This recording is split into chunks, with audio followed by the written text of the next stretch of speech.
Hey everyone, welcome to another unboxing and review. Today we have Zhou Qian, the medical officer from the 2019 movie Wandering Earth. It's a popcorn film in the vein of Armageddon where you just kind of go for the ride rather than scrutinize the science or the plot. I really like the designs, and it's rare to have more granite looking sci-fi outfits. There were two other team members made by Damtoys, the commander and the heavy gunner. However, the suits are very similar as well as the accessories. I believe currently there's a sequel in the works. Fortunately, most of the accessories have already been assembled. There's a sheet that depicts how the pistons can move on the exoskeleton for articulation. On the top tray we have the figure with a couple of extra wrist pegs and an extra medical badge.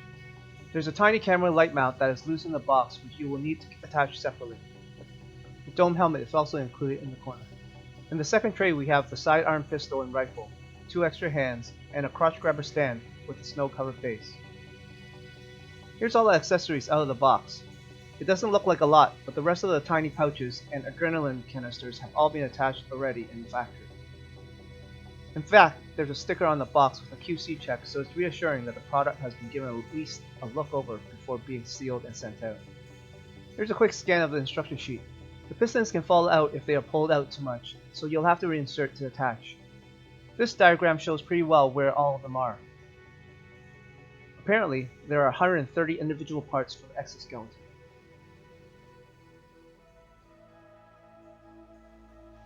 Two standard female wrist pegs with the extra medical badge. Here's a close-up of the hands, they're nicely painted with the exoskeleton molded on. You can see all the tiny details that they included into the mold.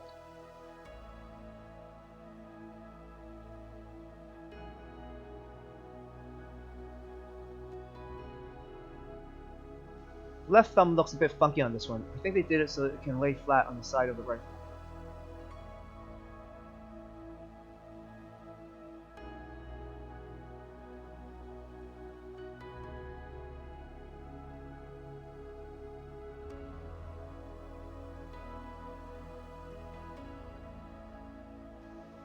Here's a closer look at the helmet. The dome is nice and clean with tiny details in the collar. You'll want to be careful not to scratch up the clear dome. This helmet is really cool and gives a lot of clearance for the head sculpt. There are 4 pegs on the bottom to attach this suit.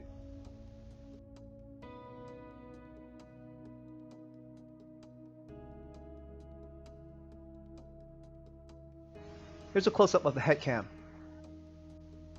There's no instructions how to install this, but I'll show you later in the video how I did it.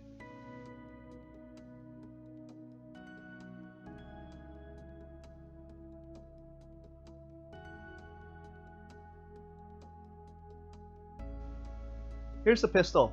From what I can tell, it's a single molded piece, and the magazine doesn't come out and the trigger doesn't move.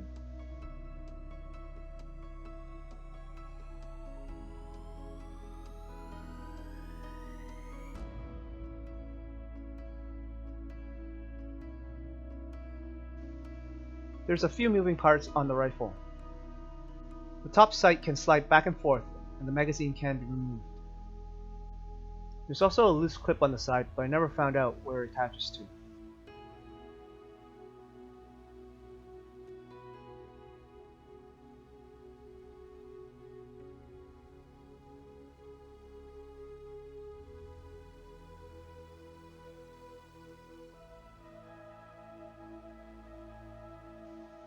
Here's a look at the base. It's fairly heavy and simulates the icy terrain that the movie is set in. It's got a nice metal plaque on the front with the movie logo. You have the option of inserting the stand or not.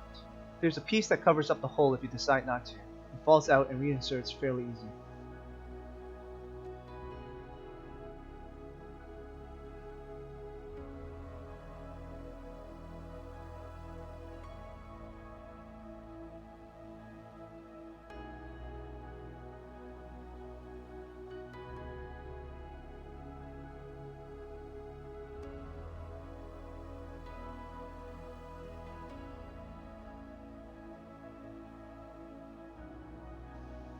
Here's a closer look at the head sculpt based on the actress Jing Jing Q屈菁菁.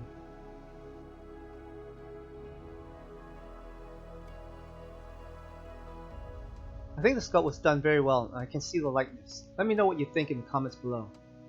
Be careful with the head sculpt out of the box. The neck adapter was a bit undersized for the hole in the head sculpt on mine, so the head kept falling off. I wrapped the neck adapter with some tissue paper to give it a little bit more girth, and it's snug now.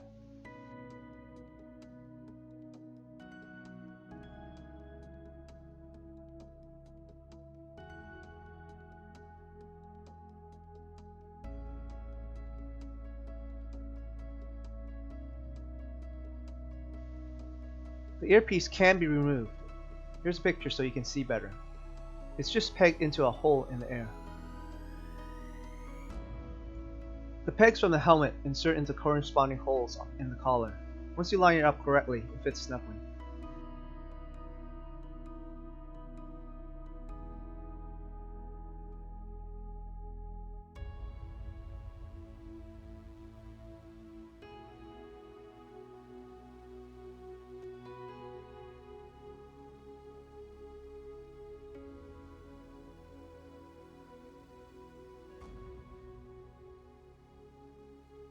The head cam has a hole that fits on a peg on the side here.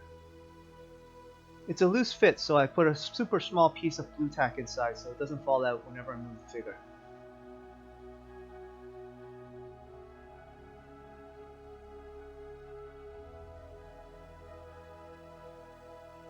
The cable I just slid into the back with the other wires, held onto by friction.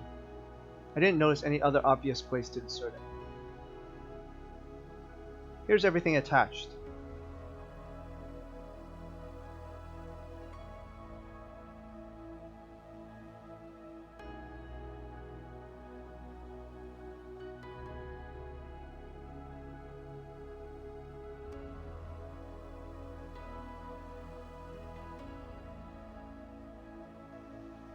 Let's take a closer look at the overall figure. The body they use is a generic jointed female body and not particularly heavy. The exoskeleton looks delicate, but feels more sturdy than it looks. Either way, I'm not going to test my luck and be very careful while articulating the figure. You can see all the intricate details and wires, and while it doesn't necessarily make sense to have all these loose wires hanging out, visually it looks pretty cool, a bit like Ghost in the Shell. They've also included a lot of these tiny decals, so the attention to detail is awesome.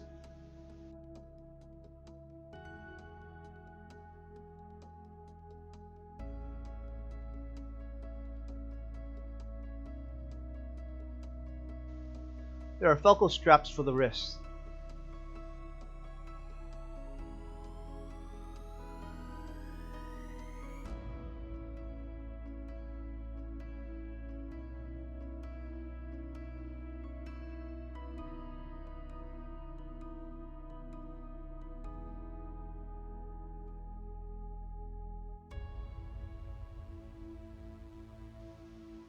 The gun just slots into a plastic molded holster.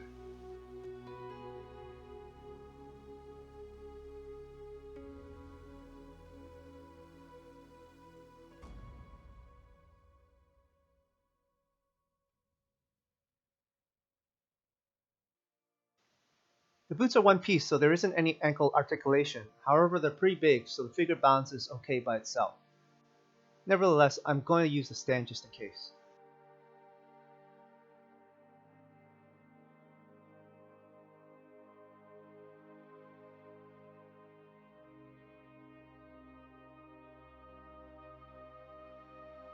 The zipper is functional on the pouch, and these adrenaline canisters are already installed, which is much appreciated.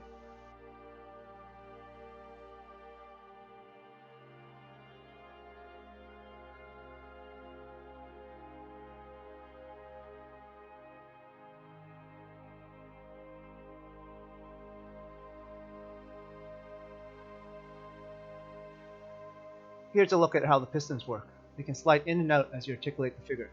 There are a lot of movable pieces.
My overall thoughts on this figure: I really love the design and details. The head is quite lovely and looks like the actress. There's a lot of different textures throughout the whole suit, which is what I love to see in 1/6 figures. These characters were more supporting characters, and in fact they didn't get a lot of screen time, so I understand that it's not for everyone. Also, this is an official licensed figure, so the price of this figure is a little higher than others. That and the heavy base and large box adds to the shipping and overall cost. It's packaged really nicely and everything comes pretty much assembled, so you don't have to fiddle with any of the tiny straps and pouches. There were some minor nitpicks, and as the head sculpt was loose on the figure, and the assembly sheet didn't really show how to attach the head cam. It would probably be cool to get the other two as well, but they're all pretty similar, and this was the cheapest of the three.